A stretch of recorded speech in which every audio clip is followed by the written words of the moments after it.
God bless you. Sticks and Stones, Part 2. We can see some of this Old Testament grace in Numbers 15, where the children of Israel were allowed to make value judgments and also to show mercy.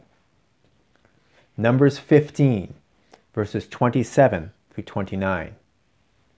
And if any soul sin through ignorance, that would be error in judgment, then he shall bring a she-goat of the first year for a sin offering. And the priest shall make an atonement for the soul that sinneth ignorantly, when he sinneth by ignorance before the Lord, to make an atonement for him, and it shall be forgiven him. Ye shall have one law for him that sinneth through ignorance, both for him that is born of the children of Israel, and for the stranger that sojourneth among them. So maybe this stick gatherer won't have to die after all. God always makes sense. God is love. God is gracious to the humble. God is merciful to the ignorant. But what if this man is not ignorant, and that his disobedience wasn't just an error in judgment? Numbers 15, verse 30. But that soul that doeth aught presumptuously or arrogantly, whether he be born in the land or a stranger, proselyte, the same reproacheth the Lord, and his soul shall be cut off from among the people. The children of Israel were not sure what category this man was in, so they went to Moses, who went to God. They lacked wisdom, so they asked God, who gave freely. Numbers 15, verses 35 and 36. And the Lord said unto Moses, The man shall surely be put to death.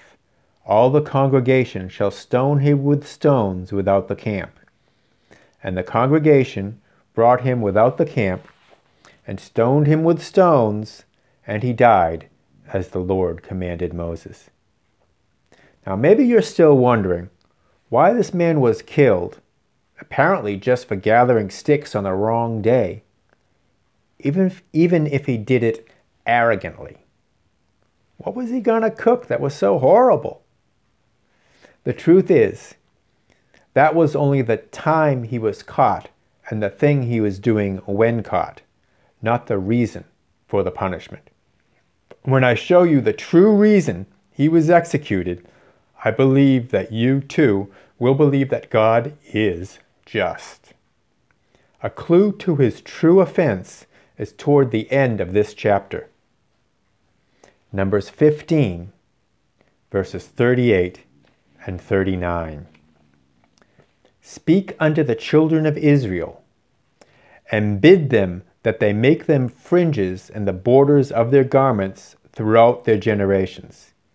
And they put upon the fringe a riband of blue.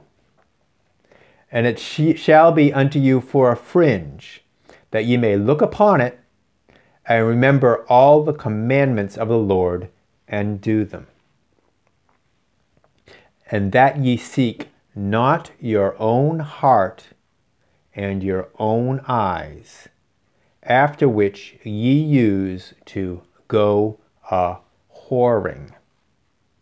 This go a-whoring is not referring to hitting the red light district, but something much more vicious and ungodly. Turn to Psalm 106. I'll be reading verses 34 through 39. They did not destroy the nations, concerning whom the Lord commanded them, but were mingled among the heathen, and learned their works. And they served their idols, which were a snare unto them. Yea, they sacrificed their sons and their daughters unto devils, and shed innocent blood, even the blood of their sons and of their daughters, whom they sacrificed unto the idols of Canaan, and the land was polluted with blood. Thus were they defiled with their own works, and went a-whoring with their own inventions. Remember, I started this teaching with details of the sacrifices and explained that the sacrifices were to be eaten?